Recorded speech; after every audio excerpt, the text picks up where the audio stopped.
সারাদিনই tap tap করে বৃষ্টি পড়ছে, আর এর মাঝখানে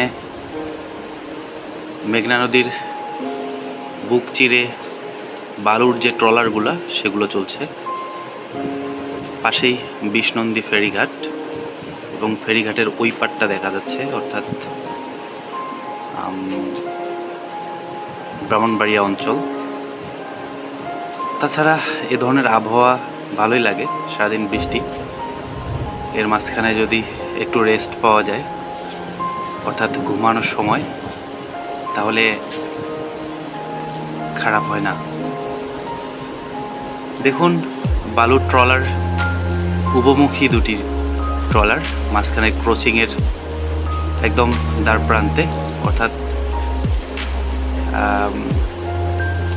নদীটি মোটামুটি উত্তর দক্ষিণ, অর্থাৎ ডান দিক থেকে হচ্ছে উত্তর, অর্থাৎ দক্ষিণ, এবং বামে হচ্ছে উত্তর।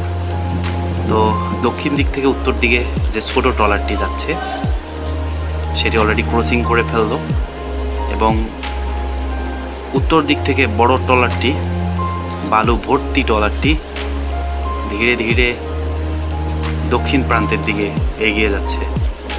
এইটাই একটা মজার দৃশ্য নদীর পাড়ে।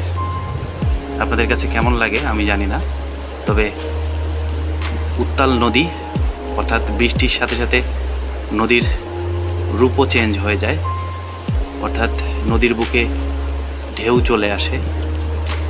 তখন ছোট ছোট যে নৌকাগুলো আছে মাছ ধরার, সেগুলো একেবারেই মাঝপথটা এড়িয়ে চলে, কেননা যে কোনো সময় ডুবে যেতে পারে। তো তখন এই বড় ট্রলারগুলো নদীর মাছ দিয়ে একদম যেতে থাকে নির্দ্বিধায়, নির্বিঘ্নে এবং বাধাহীনভাবে।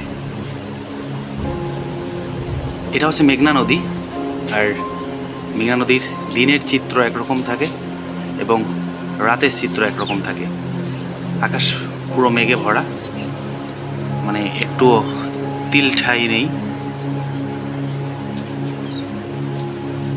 আর এর মাঝখানে এমন সুন্দর পরিবেশ, অর্থাৎ মেঘনা নদীর ভয়ানক সুন্দর পরিবেশ। আর মাঝে মাঝে পাখি উড়ে যাচ্ছে।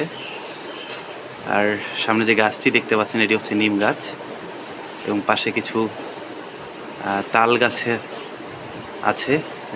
সব মিলিয়ে অস্থির একটা আবহাওয়া। যদি ভালো লাগে অবশ্যই ভিডিওটি শেয়ার করে দিবেন, মেঘনা নদী সবাইকে দেখার সুযোগ করে দিবেন। ধন্যবাদ, ভালো থাকবেন।